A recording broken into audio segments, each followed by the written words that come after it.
Conception Parish YouTube channel. My name is Father Eugene, and it is always a pleasure for me to reach out to you in your homes and to share with you the beauty of the life-saving Word of God. Today, I would like to begin by asking you a question. What is it that makes you cry? What is it that makes you weep? What are you dealing with in your personal life? That each time you go to bed, you turn and you toss, you weep and you mourn. Tears run down your cheeks, tears run down your eyes, and you wet your pillow. What are you dealing with that people may not know? But deep inside, it is killing you. Deep inside, it makes you cry. Deep inside, it is hurting. Last Sunday, April 12th, was Easter Sunday. And I came to the chapel here in the church where Jesus Christ is present in the Blessed Sacrament to spend some quality time with the Lord. I needed a me time with Jesus.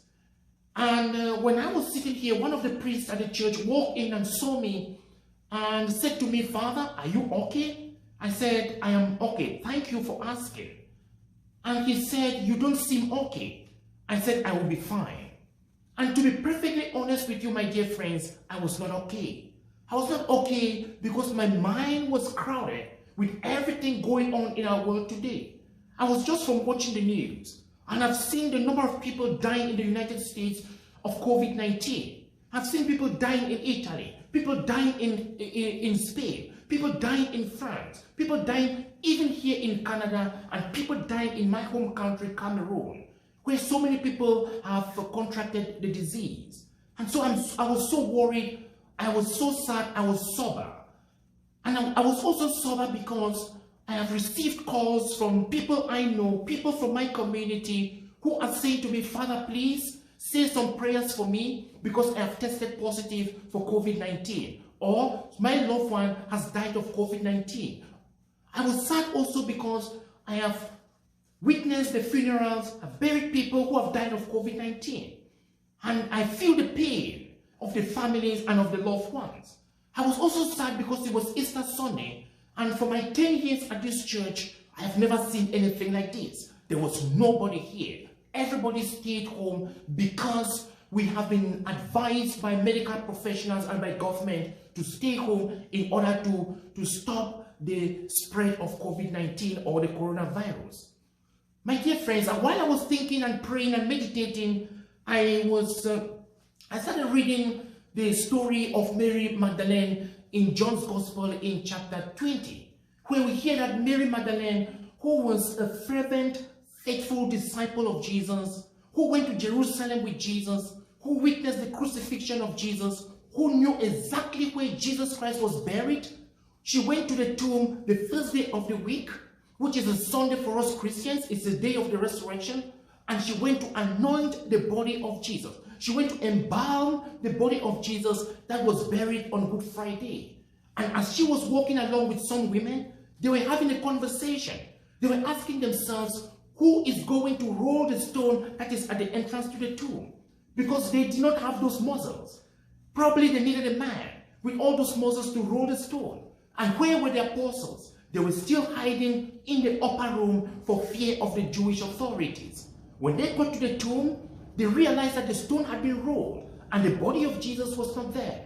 And Mary Magdalene stood there and she started weeping. She was crying beyond consolation. Why? She did not believe in the possibility of the resurrection. She thought somebody had come in at night and stolen the body of Jesus. And then she bent over and looked in the tomb, and she saw two angels sitting there. And the angels asked her, "Woman, why are you crying?" And she said to them, "Because they have taken my Lord, I do not know where they have put him. And if you know, tell me so that I can go get him." Then she turned around and she saw Jesus. She did not recognize Jesus. And Jesus said to her, "Woman, why are you weeping? Who are you looking for?" And Mary thought it was the gardener. And she said, "They have taken my Lord, and I do not know where they have put him. If you know, tell me and I'll go get him." And Jesus Christ called her name. Jesus said, "Mary." When Mary heard Jesus Christ pronounce her name, she recognized Jesus. She recognized his voice. And Mary became ecstatic, happy, elated, and she wanted to hold on to Jesus, she said, Rabboni, teacher in Hebrew. And Jesus Christ said, don't hold on to me. Just go and inform the brothers. Dear friends, Mary was the first witness of the resurrection. Jesus Christ revealed himself to this woman. After his resurrection, the first person he appeared to was Mary Magdalene. And when he appeared to Mary Magdalene, he commissioned Mary Magdalene to go and to announce the good news of the resurrection to the apostles who were still staying in the upper room and afraid to go out and to preach the good news. Dear friends, Mary Magdalene represents all women. When Jesus Christ reveals himself to Mary Magdalene, he was putting women in the front line of evangelization. He was giving honor and a privileged position to women in the act of evangelizing God's people, in the act of spreading the good news to the ends of the world. That is why we see Pope Francis today trying to give greater roles to women. Pope Francis today is trying to say women will not only be reading in church, women will not only be pastoral assistants, women will not only teach catechesis, women should be given greater roles in the church. Now, he has formed a commission to study the possibility of women deacons. We do not know where this is heading to. We do not know what will be the outcome. But we who believe powerfully in the power of the Holy Spirit, we know that the Holy Spirit will give the Holy Father, Pope Francis, the wisdom and the knowledge to take the right decision for the good of the church. Dear friends, today I want to ask you, why are you weeping? Why are you crying? Look at the person called Mary. Because Mary encountered the risen Lord, all her doubts, all her fears, all her worries were taken away, and she became excited. She became happy. She became joyful because she had seen Jesus Christ. She knew that the body of Jesus Christ was not stolen. She knew that Jesus Christ was truly risen as he said. Today, why are you crying? Are you crying because of the loss of your job? Are you crying because of the loss of your health? Are you crying because you have contracted COVID-19? Are you crying because you are dealing with problems in your family circle? Because you don't get along with your brothers or your sister? Are you crying because of financial difficulties? Are you crying because someone in your family has died? Why are you weeping? Are you crying because somebody came into your life, promised you to love you, promised you they will pick a grenade for you, promised you they will take a bullet for you, they told you they love you to the moon and back, you open your heart and you love this person in return, and now the person has disappointed you. It is your fifth disappointment, and you're hurting, and you're crying, you're sobbing, and you're weeping. You must keep an attitude of faith. You must stay positive, because there is going to be a resurrection morning in your life. There will definitely be a resurrection morning in your life if you do not give up and if you keep an attitude of faith. Why? You're crying because somebody told you they will love you and that they will be there for you forever. Now they've left and you're hurting. And you think that nobody is going to love you anymore. But let me tell you that when people come into your life and they leave, they were not meant to be in your life. When people come into your life and they leave, they were not meant to be.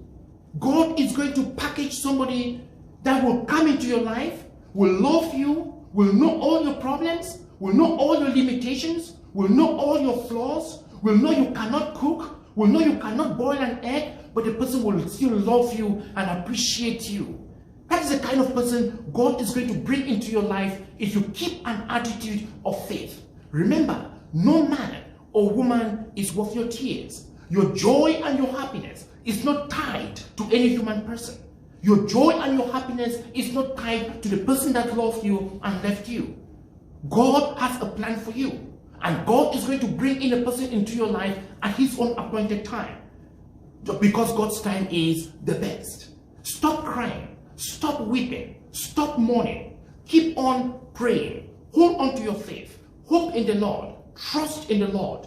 And God will make a way even when there seems to be no way. Do not think that because they left you, your life has come to an end. Do not think because he loved you and he left you, you will never find love anymore.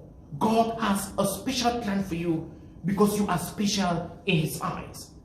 So may Almighty God bless you, may God protect you, and may God grant each one of us the strength to hold on in the face of betrayal, in the face of rejection. Do not cry and do not weep. Stay strong and stay firm in your faith, because with God all things are possible.